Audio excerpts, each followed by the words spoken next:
నమస్తే, welcome to Khammam 360. బంజారాలకు జరిగిన అవమానం. ఖమ్మం జిల్లా వైరాలో ఏన్కూరు ప్రెస్ మీట్లో ఏన్కూరు మండలం సెల్ అధ్యక్షుడు బూక్యా వినోద్ కుమార్ రాథోడ్ మాట్లాడుతూ కాంగ్రెస్ ప్రభుత్వం బంజారాలను అవమానిస్తోందని ఆరోపించారు. గత ప్రభుత్వాలు బంజారాల ఆరాధ్య దైవమైన శ్రీ శ్రీ సంత్ సేవాలాల్ మహారాజ్ జయంతిని ఘనంగా నిర్వహించేనని, కానీ కాంగ్రెస్ ప్రభుత్వం ఏర్పడి 2 ఏళ్లు దాటినా ఒక్కసారి కూడా సేవాలాల్ జయంతిని నిర్వహించలేదని ఆగ్రహం వ్యక్తం చేశారు. ప్రజల వద్దకే సేవలు. ఖమ్మం జిల్లా నగర ప్రజల సమస్యలను తక్కువ సమయంలోనే పరిష్కరించేందుకు ఖమ్మం నగరపాలక సంస్థ ప్రజావాణిని తీసుకువచ్చేందుకు రంగం సిద్ధం చేస్తుంది. ఏఐ ఆధారిత వాట్సాప్ చాట్ బ్యాట్ ద్వారా 25 రకాల పౌర సమస్యలపై ఇంటి నుంచే ఫిర్యాదు చేసే అవకాశం కల్పించనున్నారు. అంతేకాకుండా ఫిర్యాదు చేసిన గంటల వ్యవధిలోనే పరిష్కారం చూపే ప్రయత్నం చేసేలా రూపొందిస్తున్నట్లు కమిషనర్ అగస్త్య తెలిపారు. మధురలో ఎన్నికైన కాంగ్రెస్ కౌన్సిలర్లు. మధుర క్యాంపు కార్యాలయంలో నూతనంగా ఎన్నికైన కాంగ్రెస్ కౌన్సిలర్లను డిప్యూటీ సీఎం బట్టి విక్రమార్క అభినందించారు.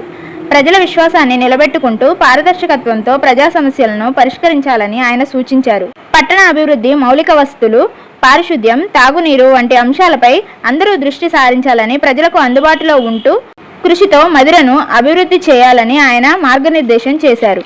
795 మంది విద్యార్థులకు స్కాలర్షిప్ల అందజేత.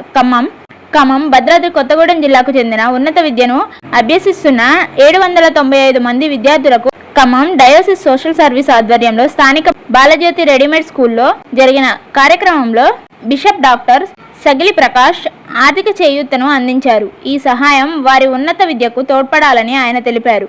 ఉమ్మడి చల్లసముద్రంలో వేడుకలు. వైరాలోని ఇల్లెందు మండలం ఉమ్మడి చల్లసముద్రం గ్రామ పంచాయతీ ఒడ్డుగూడెం గ్రామ ప్రజలు బంజారా ఆరాధ్య దైవం శ్రీ శ్రీ సంత్ సేవాలాల్ మహారాజ్ 287వ జయంతి సందర్భంగా ఆలయానికి డీజే వాయిద్యాలతో ఆడబిడ్డలు, గ్రామ ప్రజలు ర్యాలీగా తరలివచ్చి తమ గ్రామ ప్రజలు సంతోషంగా ఉండాలని వారు కోరారు. నాడు ఆటో డ్రైవర్, నేడు మేయర్. కొత్తగూడెం మొదటి మేయర్ 3 గణేష్. సాధారణ ఆటో డ్రైవర్గా జీవితం ప్రారంభించిన 3 గణేష్ ఎంపీటీసీ రాజకీయ ప్రస్థానం మొదలుపెట్టి పార్టీలకు అతీతంగా అభివృద్ధి పనులు చేసి ప్రజల మెప్పు పొందుతూ కాంగ్రెస్ సిపిఐ పొత్తులో 20వ డివిజన్ కార్పొరేట్గా గెలిచిన ఆయనను మేయర్ పదవి వరించింది.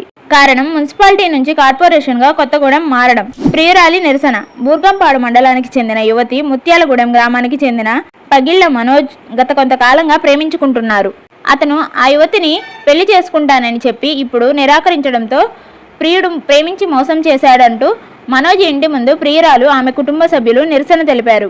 ఆర్థిక సహాయాన్ని అందించిన సర్పంచ్. ఖమ్మం జిల్లా దుబ్బతండ గ్రామానికి చెందిన మాలోత్ సుశీల ఆకస్మికంగా మరణం చెందారు. గ్రామ సర్పంచ్ ఆంగోత్ మత్రు మృతురాలి ఇంటికి పరామర్శించడానికి వెళ్లి కుటుంబ సభ్యులను పరామర్శించి కుటుంబానికి 5,000 రూపాయలు ఆర్థిక సహాయం అందించారు. ఈ సందర్భంగా అతను మాట్లాడుతూ గ్రామ ప్రజల సంక్షేమమే తన కర్తవ్యమని, కష్టకాలంలో అండగా ఉంటానని సర్పంచ్ తెలిపారు. చైర్మన్, వైస్ చైర్మన్లు అయిన భార్యాభర్తలు. అశ్వారావుపేట మున్సిపల్ ఎన్నికల్లో 6వ వార్డు నుంచి జూపల్లి రమేష్, 13వ వార్డు నుంచి ఆయన భార్య శశికళ కౌన్సిలర్లుగా గెలిచి ప్రమాణ స్వీకారం చేశారు. వీరిద్దరిలో ఒకరు చైర్మన్, మరొకరు వైస్ చైర్మన్ గా బాధ్యతలు చేపట్టనున్నారు. ఎర్రదండు కార్పొరేటర్లు. కొత్తగూడెం మేయర్ ఎన్నికల వేళ సిపిఐ కార్పొరేటర్లు సరికొత్తగా మెరిశారు. ఎర్రజెండా సిద్ధాంతానికి ప్రతీకగా ఆ పార్టీకి చెందిన 22 మంది కార్పొరేటర్లు ఎర్ర చీరలు, ఎర్ర చొక్కాలు వేసుకుని ప్రమాణ స్వీకారానికి హాజరయ్యారు. ఎర్రదళం రాకతో కొత్తగూడెం కార్పొరేషన్ ప్రాంగణంలో పండుగ వాతావరణం నెలకొంది. ఉద్యమకారుడికి గాయాలు.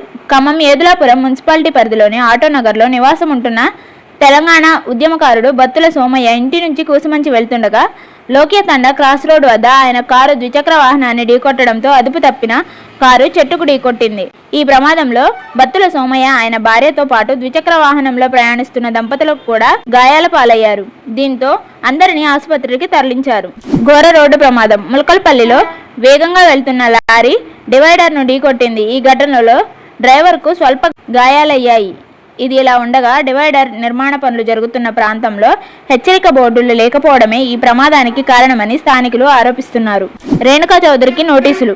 ఖమ్మంకు చెందిన కాంగ్రెస్ రాజ్యసభ సభ్యురాలు అయిన రేణుకా చౌదరి గత ఏడాది డిసెంబర్లో పార్లమెంట్ సమావేశాలకు తన పెంపుడు కుక్కను తెచ్చుకోవడంతో పాటు సహచర సభ్యులపై అనుచిత వ్యాఖ్యలు చేశారనే నేపథ్యంలో సభ హక్కులు ఉల్లంఘన కమిటీ నోటీసులు జారీ చేసింది. ఈ వ్యవహారంపై ఆమె వివరణ ఇవ్వాల్సిందిగా ఆదేశిస్తూ ఈ నెల 23 లోపు సమాధానం సమర్పించాలని నోటీసులో స్పష్టం చేసి ఉంది.